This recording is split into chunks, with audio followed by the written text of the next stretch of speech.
নবী মুহাম্মদ সাল্লাল্লাহু আলাইহি ওয়াসাল্লাম বলেছেন, আল্লাহর কাছে সবচেয়ে প্রিয় আমল হলো অল্প হলেও নিয়মিত করা।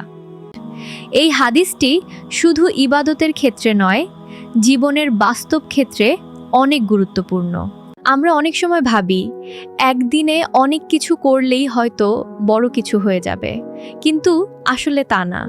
প্রতিদিন যদি 10-15 মিনিট শরীর চর্চা করি তাহলেই শরীর ফিট থাকে, কিন্তু একদিন হঠাৎ বেশি করে তারপর বন্ধ করে দিলে কোনো লাভ হয় না। ঠিক তেমনই সম্পর্কের ক্ষেত্রেও প্রতিদিন একটু খোঁজ নেওয়া, একটু ভালো ব্যবহার, এসবই সম্পর্ককে শক্ত করে। মাঝে মাঝে বড় কিছু করলেই কোনো সম্পর্ক টিকে না। আসল কথা হলো, জীবনের প্রতিটা জায়গায় নিয়মিত ছোট কাজ সবচেয়ে বেশি ফল দেয়। তাই আজ থেকে বড় কিছু করার চিন্তা না করে অল্প শুরু করো, কিন্তু থামো না।